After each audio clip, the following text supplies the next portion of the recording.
बेटा मोहन, आज मैं तुम्हें दो दोस्तों की कहानी सुनाऊंगा। सुनाइए दादाजी। प्रतापगढ़ गांव में एक मुखिया रहता था जिसका नाम प्रताप सिंह था। उसका एक बेटा था जिसका नाम किशन था। एक दिन किशन अपने दोस्त नरेश के साथ शहर में मेला देखने गया था।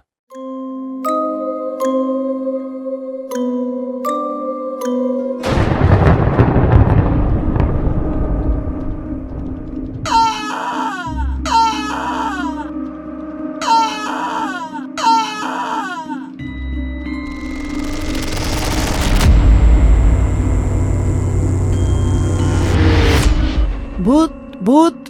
डरो मत बेटा, मैं हूँ ना, डॉक्टर साहब आते ही होंगे, सब ठीक हो जाएगा। नहीं माँ, वो भूत मुझे मार देगा। वो यहीं कहीं छुपा हुआ है। मुझे बचा लो माँ, वो मुझे जान से मार देगा। आंटी जी। नहीं नहीं माँ, मुझे छोड़कर मत जाओ वरना वो। नहीं बेटा, कुछ नहीं होगा, मैं अभी आई। बेटा यह क्या हो गया है? किशन को कुछ समझ में नहीं आ रहा है। जब से तुम दोनों मेले से आए हो तब से वो अजीब सी हरकत करने लगा है। आंटी जी, मुझे तो ऐसा लगता है किशन के ऊपर किसी भूत प्रेत का साया आ गया है और ये भूत प्रेत आसानी से नहीं जाते। हाँ? मेरी मानो तो इसे किसी कमरे में बंद कर दो या फिर किसी लोहे की जंजीर से बांध दो। कहीं ऐसा न हो ये आपको या अंकल जी को कोई चोट पहुंचा दे। मुझे जितनी समझ है मैंने उतना बता दिया है, फिर मत कहना कि पहले क्यों नहीं बताया। नहीं बेटा, ये कैसी बात कर रहे हो? वो हमारा बेटा है, तुम्हारा जिगरी दोस्त है, उसके बारे में ऐसा मत बोलो। जल्द से जल्द उसका इलाज हो जाएगा। आज ही इसके पापा ने एक डॉक्टर साहब को बुलाया है, वह देख कर बताएंगे कि इसे ये कैसे हुआ है।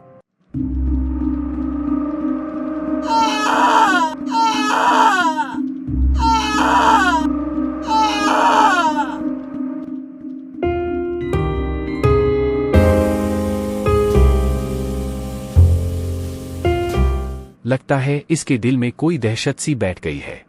या तो इसने कोई बहुत बुरा सपना देख लिया है या इसने कोई बहुत डरावनी चीज देख ली है। हाँ? जिससे इसको गहरा सदमा लगा है।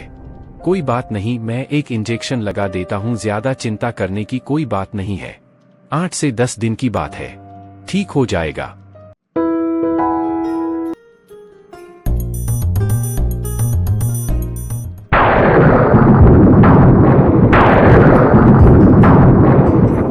मेरे भाई, मेरे दोस्त किशन, तू सही हो गया। आ मेरे गले से लग जा। कितने दिनों से तड़प रहा हूँ तुझे गले लगाने के लिए। खबरदार मेरे पास आने की कोशिश मत करना। और ये जो तुम प्यार दिखाने का नाटक कर रहे हो ना, अब इसकी कोई जरूरत नहीं है। मैंने तुम्हारे असली चेहरे को पहचान लिया है।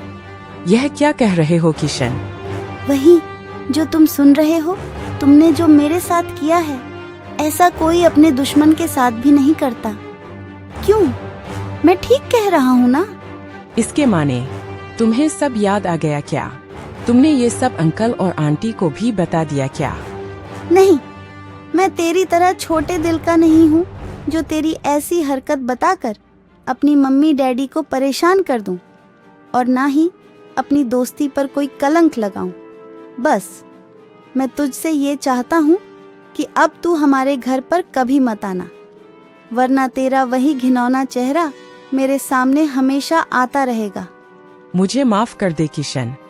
तुझे माफ नहीं कर सकता नरेश, क्योंकि एक बार माफ करने का मतलब होता है कि हमेशा उस इंसान के डर के साए में जीना, और अब मैं दोबारा किसी डर के साए में जीना नहीं चाहता। मगर एक बात जरूर पूछना चाहूँगा। मेरी समझ में एक बात नहीं आई कि तूने मेरे साथ मेले में ऐसा क्यों किया? तुझे याद है, एक दिन तुम्हारे घर का एक फ्लावर पॉट टूट गया था और उसी बात पर तुम्हारे पापा यानी मेरे अंकल जी ने मुझको कितना जलील किया था। तुम दोनों से आखिरी बात पूछ रहा हूँ, सच सच बता दो कि ये फ्लावर पॉट किसने तोड़ा है?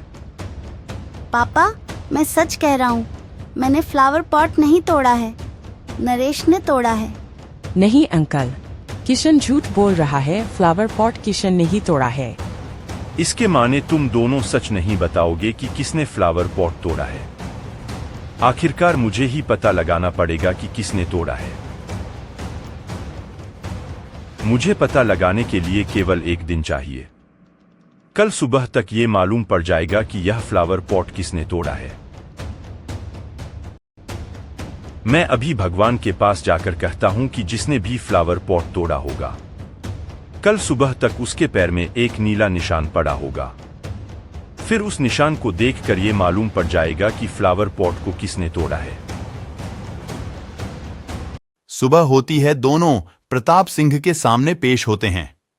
दोनों के पैर देखे जाते हैं तो किशन के पैर पर नीला निशान लगा हुआ मिलता है और नरेश के पैर पर नीला निशान नहीं मिलता।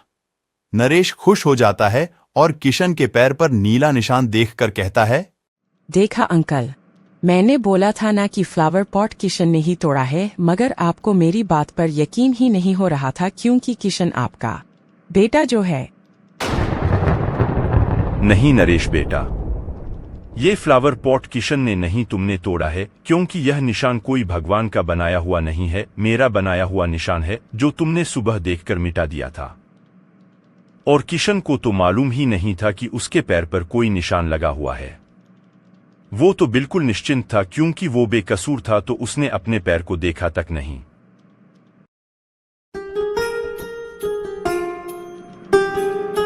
इसीलिए उसे ये भी नहीं मालूम पड़ा कि उसके पैर पर कोई निशान लगा हुआ है। अगर वह चोर होता तो तुम्हारी तरह सुबह उठने पर सबसे पहले पैर देखता और निशान भी मिटा देता जैसे तुमने मिटा दिया है।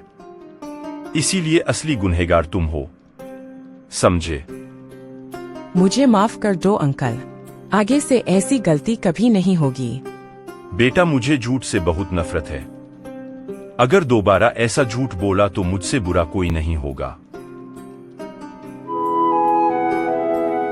उसके बाद अपने घर पहुंचकर मैं सोचने लगा कि इस अपमान का बदला कैसे लिया जाए। फिर मैंने सोचा, जिस बेटे के चक्कर में मेरी बेइज्जती हुई है, उसी डरपोक बेटे को मैं ऐसा डरपोक बना दूंगा कि एक बाप भी अपने बेटे को देखकर हमेशा तड़पता रहेगा। हाँ? फिर उस दिन मुझे मौका मिल भी गया, जिस दिन मैं मेले में जाने के लिए तेरे घर पर आया था। किशन, शहर में मेला लगा हुआ है, चलो मेला घूमने चलते हैं। नहीं नहीं, वहाँ बहुत भीड़ होती है और बड़े बड़े झूले भी होते हैं।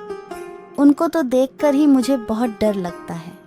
मैं हूँ ना किशन, देखो तुम्हें कार्टून बहुत पसंद हैं। मेले में एक दुकान ऐसी भी है जिस पर ऐसे शीशे लगे हुए हैं जो हमारे चेहरों को अच्छे अच्छे कार्टून में बदल देता है।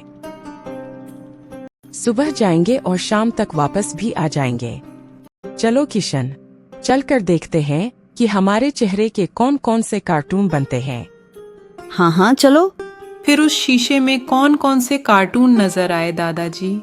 कार्टून नहीं, जैसे ही किशन एक शीशे में देखता है तो उसे एक डरावना भूत नजर आता है, जिसे देखकर किशन की तो चीख ही निकल जाती है और वो बहुत जोर से डर जाता है। इसीलिए किशन घर पर आकर भी भूत भूत इसीलिए ही चिल्ला रहा था। हाँ? नरेश की तो पहले से ही यही प्लानिंग थी, क्योंकि नरेश पहले से ही जानता था कि किशन तो अपनी परछाई से भी डरता था, तो भूत को देखकर कितना डरेगा। दादाजी, तो इसका मतलब हमें अपने दोस्त भी परख कर बनाने चाहिए। सही कहा मोहन।